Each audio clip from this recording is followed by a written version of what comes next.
함께 인사하겠습니다. 하나님께서 오늘 우리를 부르셨습니다. 믿으십니까? 여러분들 우리가 우리의 발로 오는 것 같지만은 하나님께서 우리를 부르시는 은혜가 있는 것이에요. 거기에 순종하여서 우리가 함께 예배의 자리에 모였습니다. 하나님께서 오늘 우리에게 큰 은혜 주시고 또 우리에게 주시고자 하는 말씀이 있으실 텐데 놓치지 않고 그 음성 받아서 여러분들의 삶의 응답이 되고 여러분들의 삶의 길이 되기를 주의 이름으로 축원합니다. 터널이 무너진 상황을 가상에서 만든 터널이라는 영화의 한 장면 또 그리고 짧은 스토리를 여러분들께 보여드렸습니다.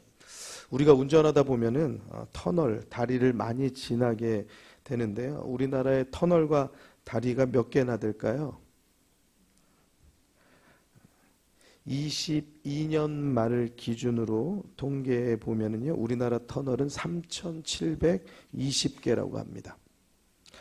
참 많죠. 그리고 교량은 38,598개나 된다고 해요. 다리가 38,000개를 넘는다는 게 사실 잘 생각지 못했던 일입니다. 제가 터널을 지날 때마다 조금 보는 데가 있어요. 어디냐면 터널 천장을 나도 모르게 자꾸 보게 됩니다. 위천장을 보면 여러분들 보시는 분 혹시 있으실지 모르겠는데 터널 위천장에 보면 이렇게 주사기 같은 게 고드름처럼 이렇게 꼽혀 있는 그런 데가 상당히 많이 있어요. 그거 보면은 뭔가 어쨌든 보수하느라고 거기를 해놓은 거 아니겠습니까? 균열이 가고 그러니까 드는 생각이 이거 터널 무너지는 거 아닌가. 또 만약에 무너지면 나는 여기서 어떻게 살아나와야 되는가 뭐 이런 괜히 무서운 생각들이 좀 들 때가 있어요. 예전에 성수대교가 무너지고서는요, 한때는요 다리를 지나는 것이 이렇게 괜히 겁나고 좀 그럴 때가 있었어요. 여러분들 그러시지 않으셨을까요? 특히 다리 보시면 이렇게 이음새가 있습니다. 이음새가 있어서요, 성수대교가 무너졌을 때에 그 다리에 걸쳐 있는 버스 기억하실 거예요. 그래서 그 이음새를 보면서 이제 차가 많아서 서 있게 되면 내가 이 이음새를 넘어서 서 있어야 되는지 이 이음새 안쪽으로 들어와 있어야지 안전할 건지 그런 어떤 여러 가지 생각도 들 때가 있었습니다. 터널을 지나다가 터널이 무너져서 갇혔다라고 하면 여러분들 그리고 또 그 터널에 갇힌 사람이 구사일생으로 살아나왔다고 할 때에 그 사람이 다시 터널에 들어갈 수 있을까요? 여러분 3,700개나 되는 터널, 우리가 어디를 가든지 간에 터널을 지나가야지 빠르게 갈 수 있는데 그 터널에 트라우마를 가진 사람이 여러분들 그 터널을 다시 들어갈 수 있을런지 그 참 굉장히 두려운 일일 것입니다. 하다못해 영화를 보거나 실제 뉴스에서 그런 일이 일어난 것을 보게 된다라고 하면 상당히 우리 가운데 무서운 생각이 든단 말이죠. 왜냐하면 실제로 있을 법한 그러한 이야기들이기 때문에 그렇습니다. 엘리베이터가 고장나서 그 안에 혹시 잠시라도 갇혀 있어 보신 분 있습니까? 그런 경험이 있는 분은 평상시에 엘리베이터보다는 왠지 뭔가 찜찜한 마음이 더 들어서 계단을 이용하는 일들이 더 많을 것입니다. 비행기를 타고 요즘에는요 난기류 여러 가지 일기의 문제 때문에 난기류가 많이 발생한다고 그래요. 그래서 비행기 사고도 빈번하게 일어나고 있습니다. 큰 사고를 당할 위기에서 살은 경험이 있는 분은 다시 비행기 타기가 무섭고 두려울 것입니다. 아니면 아예 이러한 경험 때문에 비행기, 해외여행 뭐 이런 것은 아예 생각할 수 없는 분도 있을 겁니다. 우리는 그렇게 말을 하곤 합니다. 나 이거 트라우마 있어. 또는 누가 나한테 이런 말 하면, 누가 나한테 어떤 상황에 있으면 나 이런 거 트라우마 있어. 그렇게 이야기해요. 트라우마라는 말이 언제부턴가 유행어처럼 그렇게 우리들 귀에 들리기 시작했습니다. 우리가 흔히 말하고 들을 수 있는 트라우마, 어떠한 사건이나 어떠한 사고, 그것에 갇혀 있다는 것입니다. 어떻게 보면 당시 한 사건의 한 지점의 일이에요. 우리 인생에 있어서 한 점과 같은 일입니다. 그런데 그 한 지점의 사건이 내 인생을 통째로 가두는 것이에요. 점과 같은 사건의 하나인데 내 인생 전부가 그것에 갇혀버리게 되는 것입니다. 그것이 우리가 흔히 말하는 트라우마입니다. 사건, 사고만 트라우마가 되는 게 아닙니다. 우리가 하루하루 살아가는 인생의 일들 속에서 벌어지는 여러 가지 환경, 상황, 경험, 관계, 사람, 살면서 경험할 수 있는 모든 것이 다 트라우마가 되고 그 안에 갇히는 일들이 상당히 많이 있다는 사실입니다. 여러분, 시험에 실패하면 시험이 겁이 나는 사람이 또 있어요. 트라우마가 되어 있는 거예요. 실기 면접에서 어떠한 문제를 당하고 당황스럽게 실수한 큰 경험들이 있으면요, 평상시에 잘 하다가도요, 실기 면접에서는 그렇게 어김없이 또 떠는 거예요. 트라우마가 되는 겁니다. 그것을 벗어나지 못하고 이겨내지 못하고 갇혀 살게 되는 거예요. 직장에서 가진 트라우마가 심하면은요, 직장 생활이 어렵습니다. 사람이 무섭습니다. 사람 관계에서 실패하면 트라우마가 돼요. 사람이 싫습니다. 사람은 어떤 것에든 이렇게 갇혀 살게 돼 있어요. 누구든 자꾸 트라우마 말해서 야, 너 그렇게 나약해 보이냐, 또는 유약해 보이는 것 같다라고 생각하지만, 또 누구는 왜 그런 생각에 사로잡혀 있냐고 설득하기도 하고 비난하기도 하지만, 그런 사람은 그러면 트라우마가 없느냐? 아닌 거예요. 사람은 누구나 어떤 것에든 갇혀 사는 일이 대부분의 일들입니다. 남편, 또 아내, 부모, 가장 가까운 가족을 통해서 힘든 일을 경험한 사람은요, 가족이 트라우마가 됩니다. 아버지가 너무 가부장적이거나 폭력적이거나 한 사람은요, 그것이 트라우마가 돼서 결혼하는 것이 무섭고 두려운 사람도 있습니다. 그런데 결국에는 아버지 같은 사람을 또 만나요. 그리고 그 트라우마에 갇혀서 그 트라우마를 벗어나려고 애썼는데 결국 다시 그 트라우마의 인생으로 들어가서 갇혀버리는 것이에요. 사랑하는 성도 여러분, 여러분들은 혹시 무엇에 갇혀 있는지요? 그냥 남의 얘기를 듣고 뭐 나는 그런 거 생각하지도 않고 그런 거 없어 라고 생각하기보다요, 나는 무엇에 혹시 갇혀 살고 있는지를 잘 찾아보셨어요?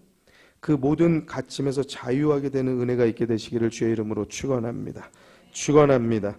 오늘 말씀 제목은 트라우마 갇힘입니다. 같이 한번 따라해 주시겠습니다. 트라우마 갇힘. 네.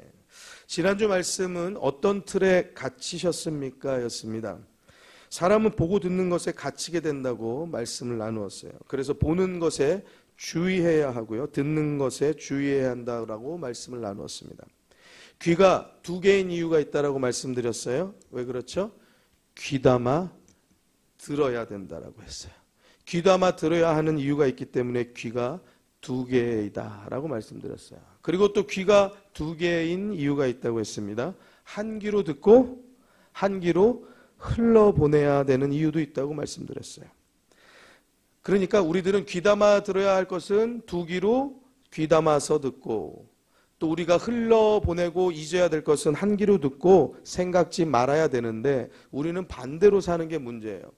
귀담아 듣지 않아도 되는 우리들을 향한 비난, 우리들을 향한 욕설, 여러 가지 그러한 것은 우리들이 그 마음에 담아두고 사는 거예요.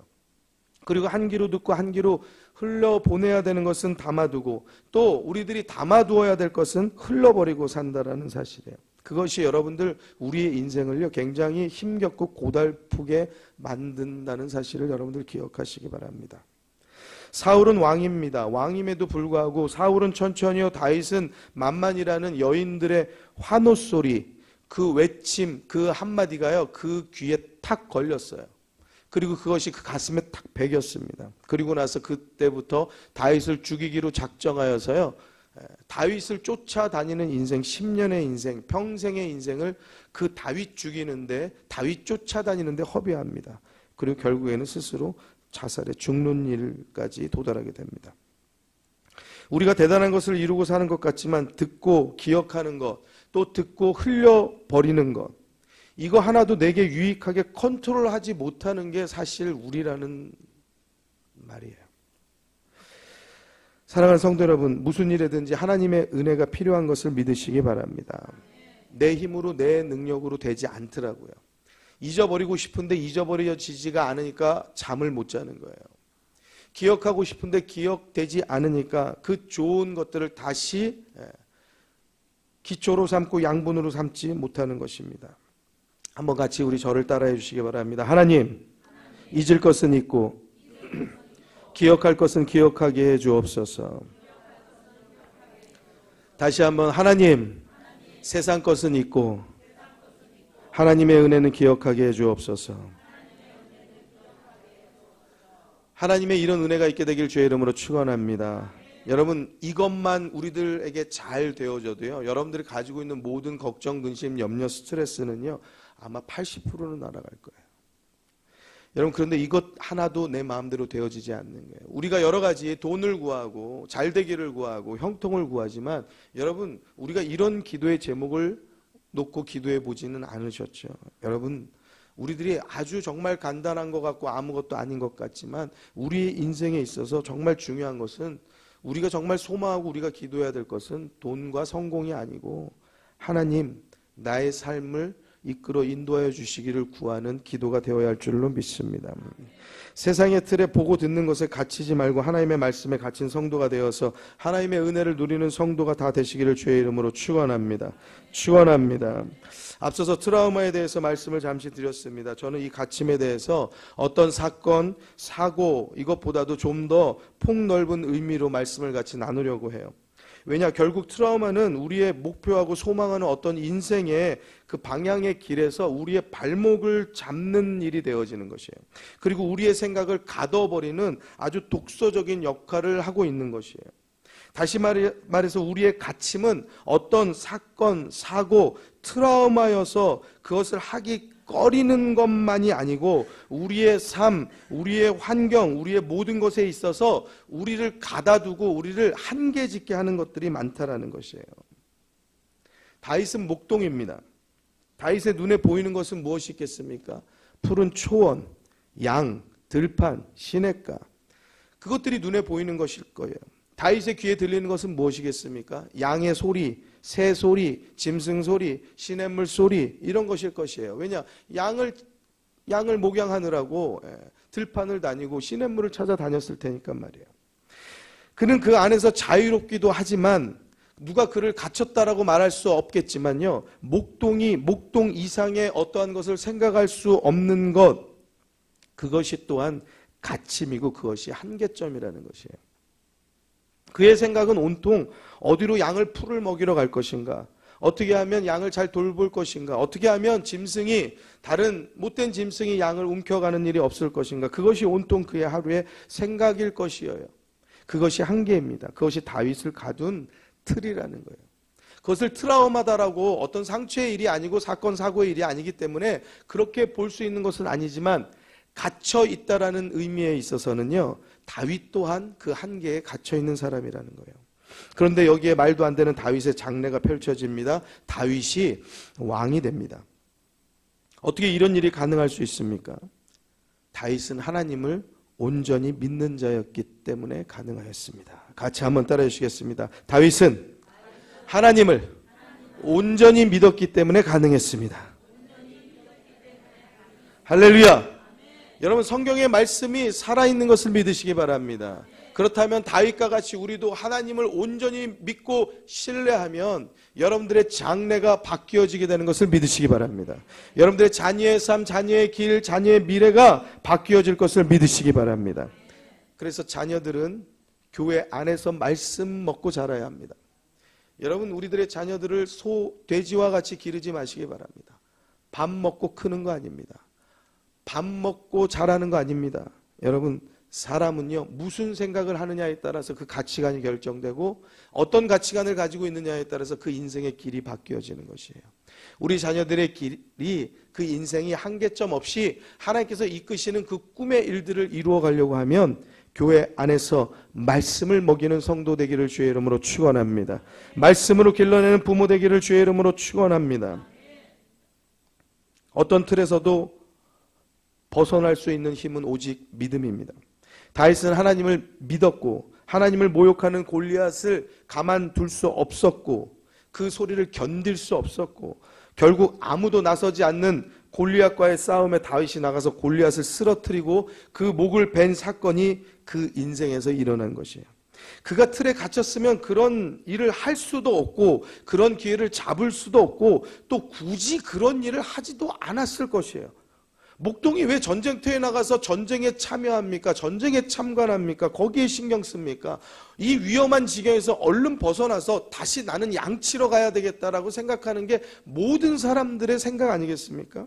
아니 어떻게 보면 칼을 쥐어주고 야 골리앗의 머리를 갖다 대놓고 야 네가 한번 베봐 라고 한들 양치는 목동이 와가지고 그 골리앗 적의 장수의 목을 굳이 베려고 하는 이유가 있겠습니까? 그거 못할 것이에요. 내가 왜 이걸 해야 될까? 스스로 이해할 수도 없고 하지도 않았을 것이에요. 그런데 그는 믿음의 사람으로서 하나님의 군대를 모욕하는 그 골리앗을 참을 수가 없었어요.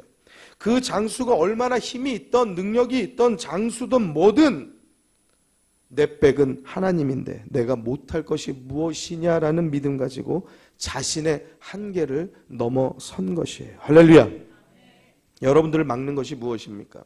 여러분들 한계로 가두어 두는 것이 무엇입니까? 여러분들의 점수입니까? 학생들의 성적입니까? 여러분들에게 인맥입니까? 돈이 없어서입니까? 나 돈이 없어서 성공 못하는 거야 라고 생각합니까? 기회가 없어서입니까? 사람을 잘 못 만나서입니까? 그것이 다 여러분들을 가두는 툴입니다. 바울이 이렇게 고백하지요. 내게 능력 주시는 자 안에서 내가 모든 것을 할 수 있느니라. 할렐루야. 그 말은 무슨 말이냐? 바울에게는요 틀이 없었다라는 거예요. 바울은요 무엇을 고백하는 것이냐? 나에겐 한계가 없다라고 고백하는 거예요. 바울은 무엇을 고백하는 거냐? 나는 트라우마가 없다. 나는 갇힘이 없다. 그 어떤 것도 나를 가둘 수 없다라고 고백하는 겁니다. 여러분 바울은요 트라우마를 가지려면 가질 수 있는 것이 너무나 많아요. 얼마나 맞았게요. 죽을 만치 맞았습니다. 여러분 얼마나 갇혔게요. 여러분 복음 전하다 갇혔습니다. 여러분 우리가 복음 전하다 갇히고 맞았다라고 하면 그 복음 전하겠습니까? 복음 난 그냥 듣기만 해도 트라우마야. 그런 생각이 들지 않겠습니까? 그런데 바울의 고백은 이것입니다. 내게 능력 주시는 자 안에서 내가 모든 것을 할 수 있느니라. 같이 한번 따라해 주실까요? 내게 능력 주시는 자 안에서 내가 모든 것을 할 수 있습니다. 할렐루야. 여러분 우리도 그러한 고백과 믿음을 갖게 되기를 주의 이름으로 축원합니다. 여러분 우리의 한계를 뛰어넘는 것이 어떤 대단한 것에서부터 출발하는 것이 아니에요. 어떤 대단한 능력에서 기술에서부터 시작했다는 것이 아니에요. 우리가 아무리 큰, 아무리 좋은, 아무리 뛰어난 기술과 지식을 가졌다고 해도 내 속에 나 자신 없어. 나 너무 떨려. 나 못할 것 같아. 그러면 못하는 거예요. 어떤 것을 가졌어도요 그것을 발휘할 수 없는 거예요. 여러분 우리 안에 하나님이 함께 하시고 우리를 도우시는 것을 믿으시기 바랍니다. 그 믿음 가지고 있을 때에 하나님이 내 백이 되어주시고 내 아버지가 되어주시고 내 인도자가 되어주신다는 것을 우리들이 깨달아 알 때에 그 믿음과 그 신뢰를 바탕으로 할 때에 우리가 우리의 모든 한계를 뛰어넘게 되는 것이에요. 하나님을 믿는 믿음으로 그 틀을 다 깨고 더 높은 곳으로 더 넓은 곳으로 나아갈 수 있게 되시기를 주의 이름으로 축원합니다. 축원합니다.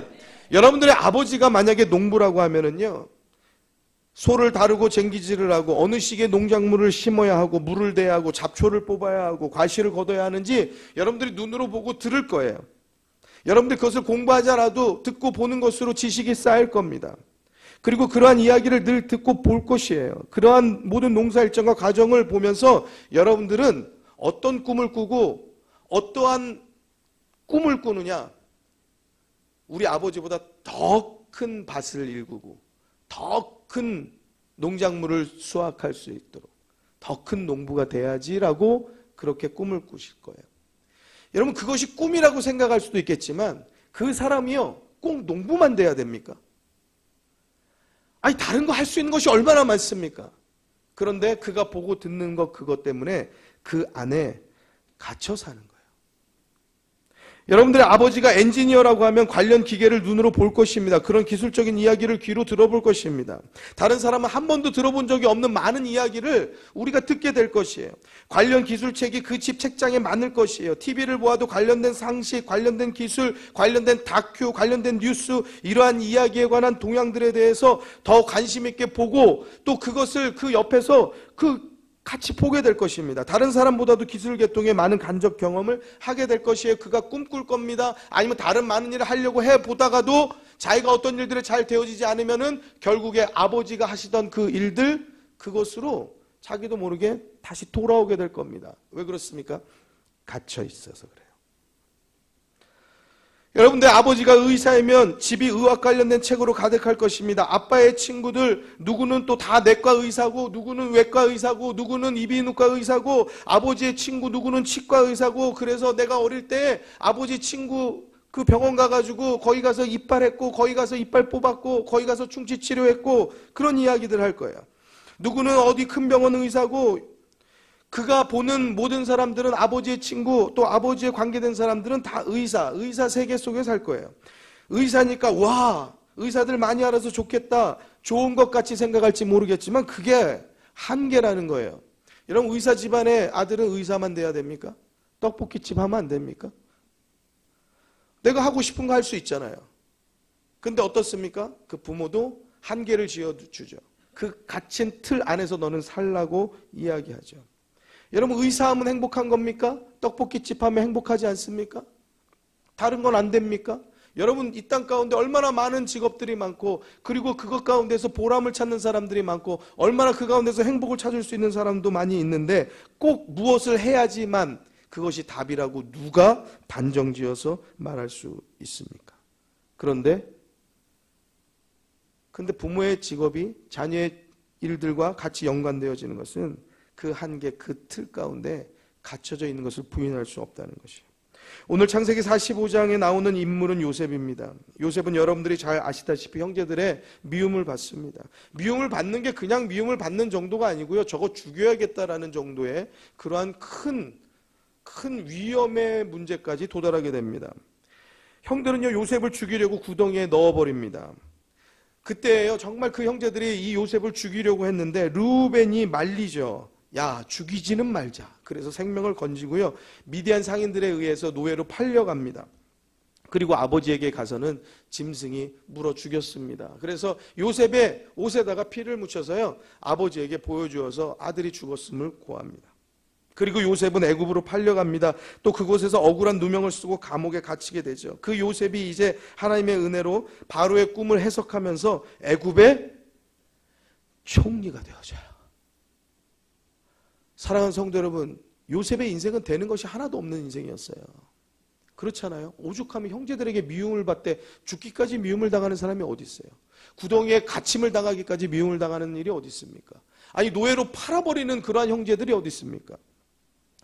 그런데 설상가상, 아니 거기서 성실하게 열심히 살고 인정받아서 가정의 총무가 되었는데 거기서 또 누명을 쓰고 감옥에까지 갇히는 이러한 일을 당하는 요셉.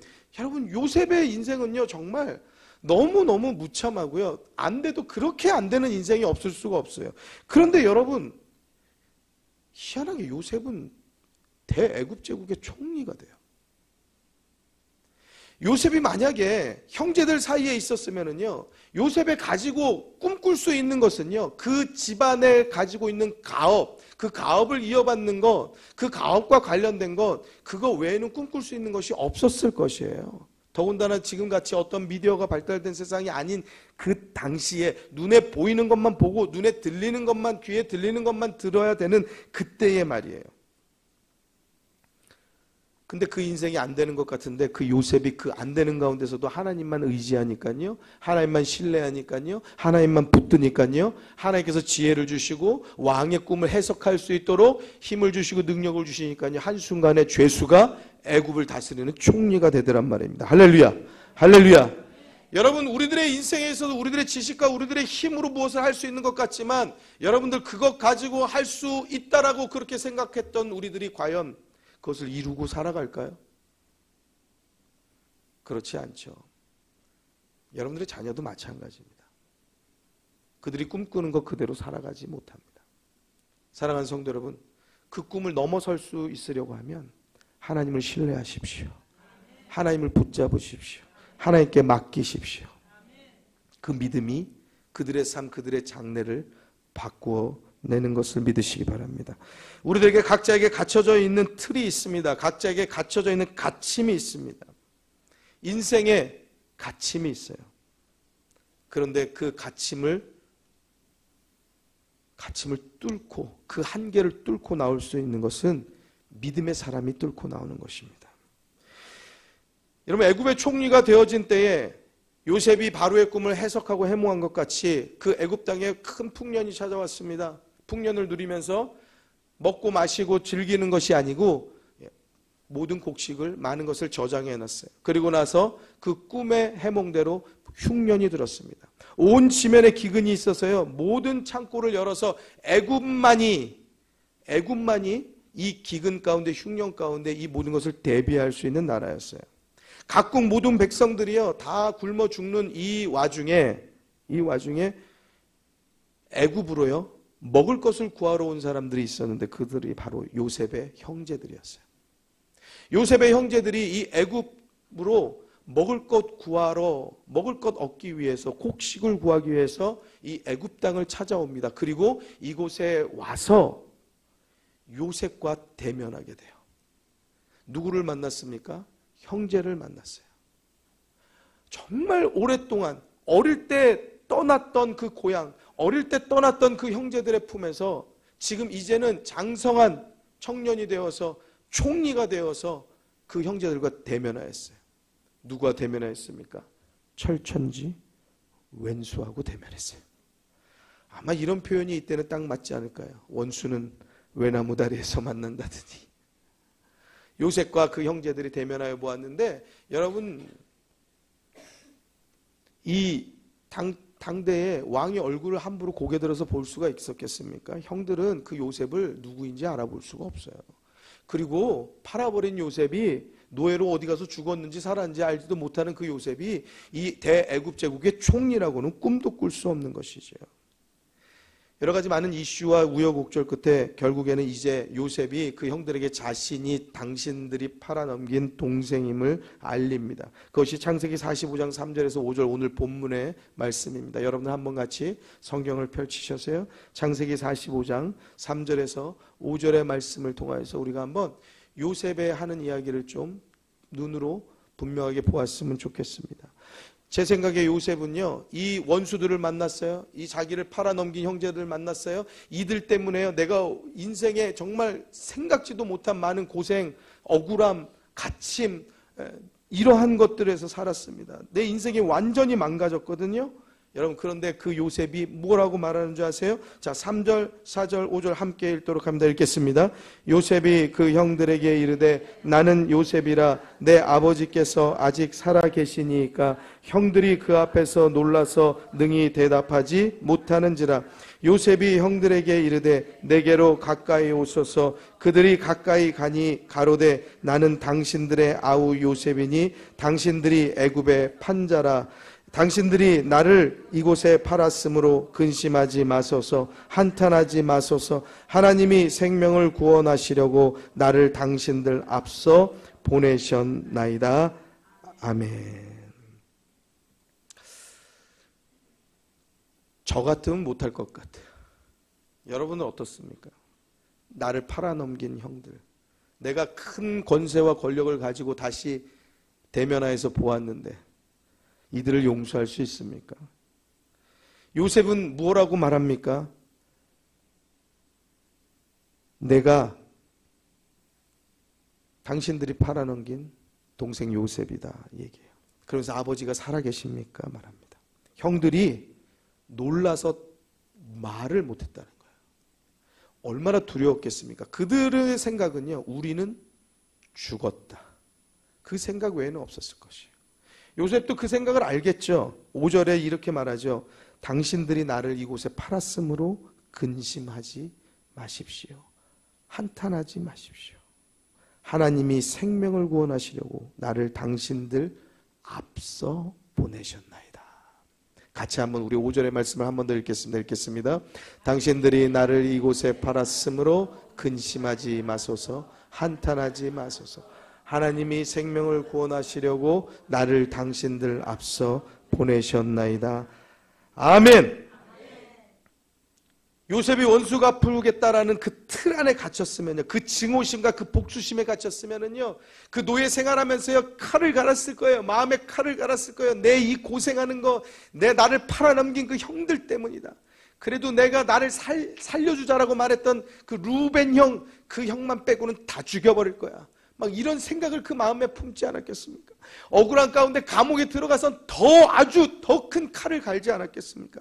내가 그들을 찾아가리라. 내 이 옥에서만 나가면은 그 형들 다 찾아가가지고 내가 다 죽이겠다. 이런 생각 갖지 않겠습니까? 가만두지 않겠다. 그런 생각 갖지 않겠습니까? 그런데 그의 고백이 무엇입니까? 하나님이 우리를 구원하시려고, 나뿐만 아니라 우리 가족을 구원하시려고, 이 기근 가운데 다 죽게 된 우리 가족 구원하게 하시려고 하나님께서 미리사 나를 이 애굽 제국에 보내셔서 나를 당신들을 살게 할 수 있는 자리에 앉히셨다라고 고백하는 거예요. 하나님께서 우리를 살리시려고 나를 앞서 보내셨다라고 말하는 거예요. 할렐루야. 요셉에게 무슨 틀이 있어요? 요셉에게 무슨 가침이 있어요? 그의 생각에 어떠한 가침이 있습니까? 어떤 트라우마가 있습니까? 믿음으로 자기의 생각, 자기의 환경, 자기를 한계 지을 수 있는 모든 것을 뛰어넘는 고백이었던 것이에요. 할렐루야. 사랑하는 성도 여러분, 우리들 모두가 어떤 것에 갇혀 사는 것이 있습니다. 우린 모두가 다 성공이라는 목마름에 갇혀 살고요, 잘 되고자 하는 마음들, 그리고 여러분 우리들의 행복이라는 그러한 것을 이루기 위해서 어떻게 보면 오히려 오늘을 매질하고 가족을 매질하고 그러면서 우리들은 오히려 행복을 깨어서 살고, 우리는 한계 없이 살려고 하는 것이다라고 말하면서 한계를 지어주고 살고, 내가 너를 잘 살게 하고 성공하게 하고 행복하게 하게 하려고 하는 거야 라고 하면서 오히려 큰 틀을 그들에게 씌워주고 살아가는 것이 우리들 모두의 삶은 아닐까요? 사랑하는 성도 여러분,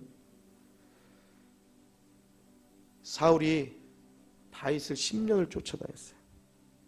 지긋지긋했을 것입니다. 다윗이 정말 견딜 수 없이 죽을 것 같았을 것이에요. 정말 다윗에게 소원이 있다면, 하나님 제발 저 사울왕 좀 나 좀 쫓아오지 않게 좀 해주세요.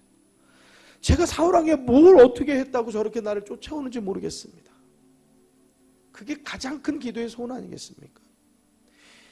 사울왕, 사울의 군대, 그들이 입은 그 옷, 그 색깔, 그 모양, 그들의 자취, 그것만 봐도 트라우마였을 거 아니겠어요? 야, 이거 또 지금 또 여길 따라오는구나, 여기까지 왔나 보다, 이 근처에 있나 보다, 그 소식만 들어도 몸소리 치지 않겠습니까? 다윗에게 기회가 옵니다. 사울을 죽일 수 있는 기회가 와요. 2번이나 와요. 근데 사울이요? 다윗이요? 죄송해요. 다윗이 사울을 죽이지 않아요. 그 옆에 보좌하는 장관들이요, 내가 죽이겠습니다. 당신 손에 피 묻히지 말고 내가 해결할 테니까 명령만 내리십시오 하는데요, 하지 마라. 하나님이 기름 부으신 자다. 하지 않습니다. 다윗이요, 틀에 갇힌 사람이고요, 보복의 트라우마, 거기에 갇힌 사람이라고 하면 대번에 대적하고 당장이라도 죽일 것을 소원하였을 것이에요. 근데 다윗은 그 기회가 와도 사울왕을 죽이지 않습니다. 죽이지 않고 그가 오히려 돌아섭니다. 왜? 하나님께서 기름 부으신 왕이기 때문에. 사랑하는 성도 여러분, 다윗은 하나님을 믿고 신뢰하는 사람이었어요. 자기의 안위보다도 더 중요한 것은 하나님께서 나를 보시기에 내가 어떻게 사는 것이 옳은 것이냐, 그것이 다윗에게는 중요한 문제였어요. 여러분, 그 믿음이요, 다윗이 살아가는 삶에 있어서 그들을 가둘 수 있는 모든 틀을 다 깨버렸어요. 사랑하는 성도 여러분, 세상에 속하지 말고 하나님께 속하시기 바랍니다. 사랑하는 성도 여러분, 여러분들의 경험 또는 여러분들의 안 좋은 어떤 사건 사고에 갇히지 말고 믿음으로 그 모든 것을 이겨낼 수 있는 성도가 되시기를 주님의 이름으로 축원합니다. 같이 이 시간에 한번 같이 찬양하시고요, 우리 같이 말씀을 기억하여서 우리가 고백하여서 같이 함께 기도하도록 하십시다. 이 땅에 내 삶이 비록 버겁더라도 주님의 선하심 나 믿으며 가리. 이 작은 자, 이 작은 자도 주가 이뤄가시. 감사로 사십시다. 감사로 사는 삶, 믿음으로 사십시다.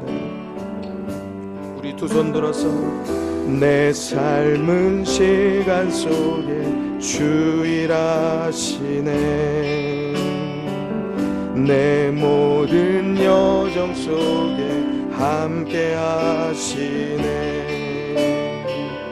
깊고도 크신 주의 영광을 나 보리라. 위대하신 주, 아멘. 나는 주님께 속한 자 되어 주의 나라 위에 전심으로 살리라. 주의 마음에 합한 자 되어 주님께 속하면 세상에 갇히지 않습니다. 우리 두 손 높이 들어서 나는 주님께, 나는 주님께 속한 자 되어 주의 나라 위에 전심으로 살리라. 주의 마음에 합한 자 되어 맡기신 소명, 우리 주님께 속하기를 결단하며 높은 산들이 낮아지고 험한 길이 평탄해지고 골짜기가 메워지는 새로운 하늘과 땅이 우리 가운데 소망으로 자리를 잡아 꿈을 꾸게 해. 불합리한 현실 속에서 주의 사랑을 외치게 해.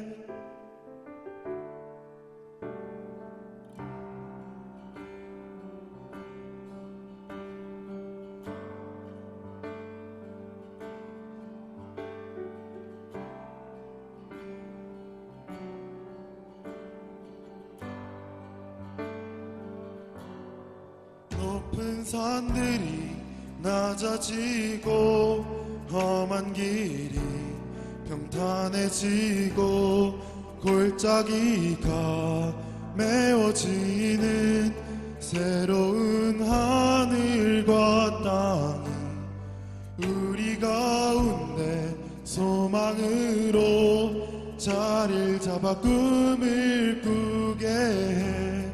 불합리한 현실 속에서 주의 사랑을 외치게 해. 주의 나라 주의 뜻이 이 땅 가운데 이뤄지리. 우릴 통해 주가 일하시네. 주의 나라 주의 뜻이 이 땅 가운데 이뤄지리. 우릴 통해 주가 일하시네. 높은 산들이 낮아지고 험한 길이 평탄해지고 골짜기가 메워지는 새로운 하늘과 땅 우리 가운데 소망으로 자리를 잡아 꿈을 꾸게 해. 불합리한 현실 속에서 주의 사랑을 외치게 해. 주의 나라 주의 뜻이 이 땅 가운데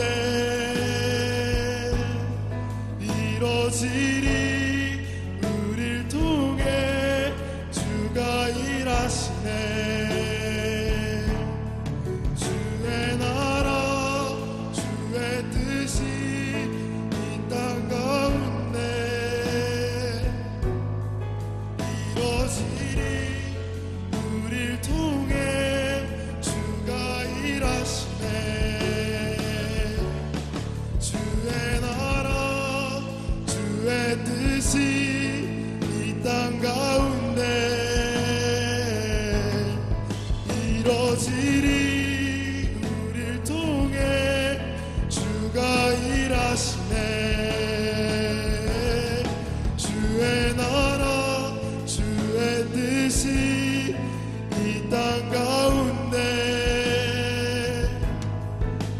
이루어지리 우릴 통해 주가 일하시네.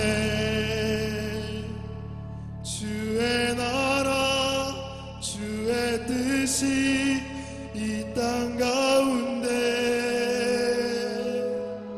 이루어지리